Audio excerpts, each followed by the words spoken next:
Good morning class 8। इससे पहले मैंने आपको पत्र लेखन भेजा था प्रिंट करके।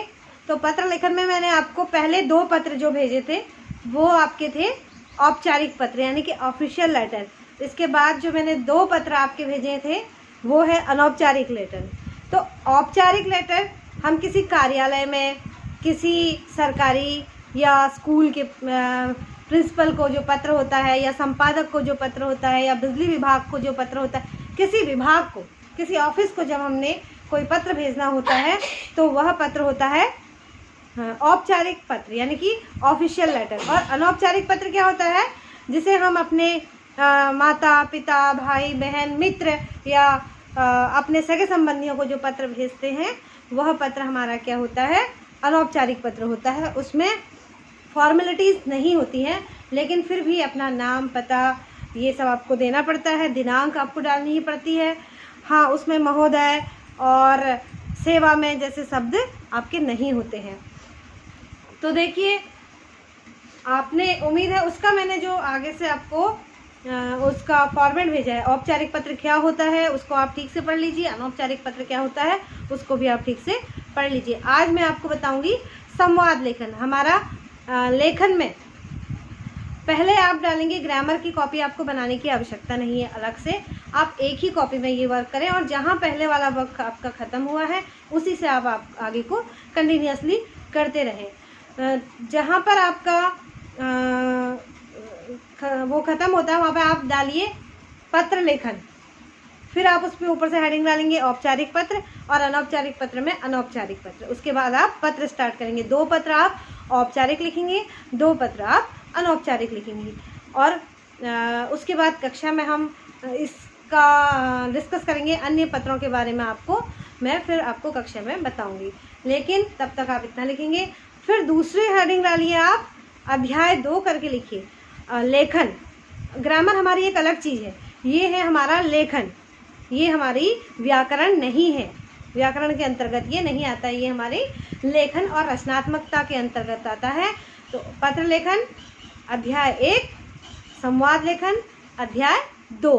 तो संवाद लेखन में जैसे क्या होता है, 2 लोगों के बीच आपसी बात को ही संवाद कहते हैं, कन्वर्सेशन। इंग्लिश में इसको कन्वर्सेशन कहा जाता है। तो 2 लोगों की आपसी बातचीत को हम क्या कहते हैं? संवाद कहते हैं। अब संवाद हिंदी में इसको कैसे लिखा जाएगा ये मैं आपको बताती हूँ। जैसे आपका प्रश्न आता है, परीक्षा कक्ष से बाहर निकल रहे 2 छात्रों के मध्य बातचीत का संवाद लेखन लिखिए। अब 2 स्टूडेंट हैं, वो उन पेपर देने गए हैं, और पेपर देने के बाद लाजमी है आप भी जब परीक्षा कक्ष से बाहर आते हो, एग्ज़ाम हॉल से जब आप बाहर आते हो तो अपने मित्रों से बातचीत करते हो कि आपका पेपर कैसा हुआ, क्या कौन कौन से प्रश्न सॉल्व किए, कौन कौन से नहीं आए, क्या लिखा, क्या छोड़ा। ठीक है, तो इसी तरह यहाँ भी मैं आपको बता रही हूँ। 2 आप पात्र ले लीजिए, 2 आप कैरेक्टर ले लीजिए, एक आप और एक अपना मित्र। तो देखिए क्या है अमर, एक है अमर और एक है रमन। तो क्या कह रहे हैं, देखो, अरे रमन कैसा हुआ तुम्हारा पत्र। जब आपका एक क्वेश्चन आता है, 2 परीक्षा कक्ष से बाहर निकल रहे 2 छात्रों के मध्य संवाद लेखन कीजिए, तो आप कैसे करेंगे? आप लिखेंगे पहले अमन, कैरेक्टर का नाम, और फिर लिखेंगे, वो दूसरा कैरेक्टर है रमन, तो वो रमन से पूछ रहा है, अरे रमन कैसा हुआ तुम्हारा प्रश्न पत्र। और फिर रमन क्या जवाब देता है? ठीक हो गया है, तुम बताओ तुम्हारा कैसा हुआ।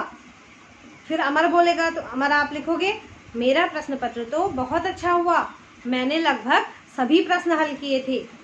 फिर रमन बोलेगा, क्या कहा? सभी प्रश्न क्या कहा? तो वहाँ क्या आएगा? Question mark. वो क्या पूछ रहा है? प्रश्न। तो क्या कहा? सभी प्रश्न, पर यह कैसे हुआ? फिर दूसरा क्वेश्चन मार्क। फिर अमर बोलेगा, कल मैंने कल ही जो था सारा पाठ्यक्रम दोहरा लिया था और कठिन सब प्रश्नों का बार बार अभ्यास किया था। ठीक है, तो फिर रमन कह रहा है, सब पर समय की कमी के कारण मेरे 3 प्रश्न छूट गए, समझ में नहीं आता कि पूरा क्यों नहीं हुआ। तो फिर रमन कहता है, जरूर तुमने अभ्यास नहीं किया होगा और कठिन प्रश्नों पर तुमने ध्यान नहीं दिया होगा। तो रमन कहता है, मैं तो समझता था कि प्रश्न पत्र बहुत ही लंबा था, पर तुम्हारी बात शायद सही लगती है।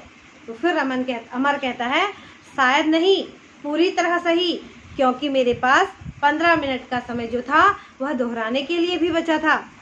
तो फिर रमन कहता है, अब मैं भी पाठ्यक्रम को अच्छी तरह दोहराऊंगा ताकि कोई प्रश्न ना छूटे।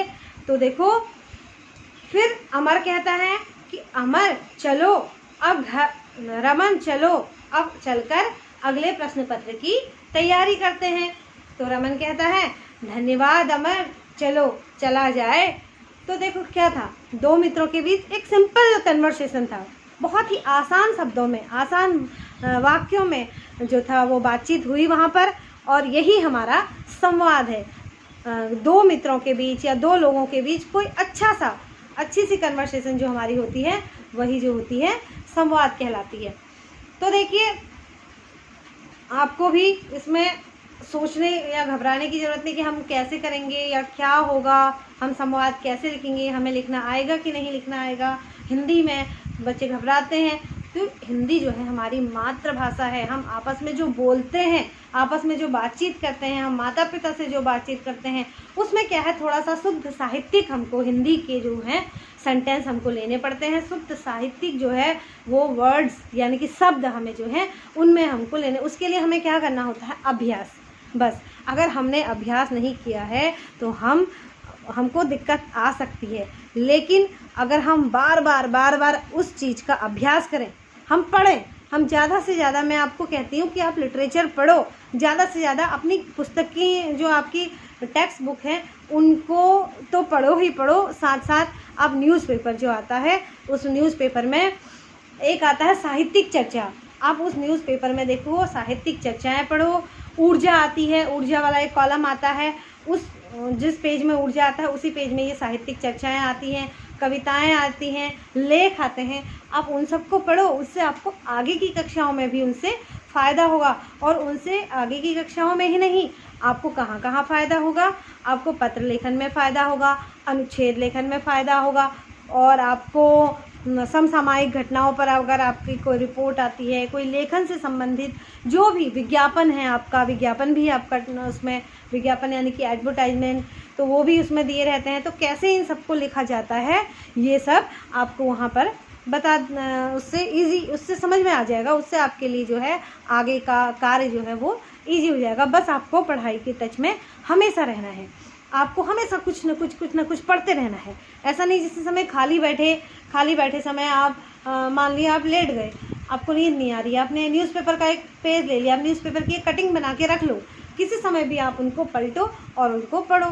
जिस समय आपका मन नहीं करता है, जिस समय आपका मन भर जाता है अन्य चीज़ों से, पढ़ाई से भी मन भर जाता है, तो उसमें क्या करो, आप चेयर में बैठ जाओ, सोफे में लेटे रहो और उस न्यूज़पेपर का एक कटिंग ले लो और उसको आप पढ़ते रहो। इससे क्या होगा, आपका समय भी बर्बाद नहीं होगा और आपको बोरियत भी नहीं होगी। कोई इंटरेस्टिंग स्टोरीज पढ़ लो, उसमें आपको क्या होगा, शब्द चयन का, इससे फ़ायदा क्या होता है, शब्दों में पकड़ बनती है, भाषा में पकड़ बनती है।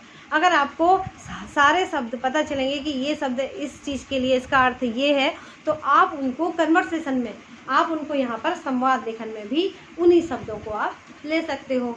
बाकी मैं इस संवाद लेखन का आपको पिक भेजती हूँ, प्रिंट भेजती हूँ। आप कम से कम 2 या 3 संवाद लेखन अपनी कॉपी में करेंगे, और अगर आप अपनी तरफ से कोई संवाद लेखन करते हैं तो ये मेरे लिए क्या होगा, उपहार होगा। आप क्या करेंगे, जो मैं भेजूंगी वो तो आपको करना ही करना है कॉपी में।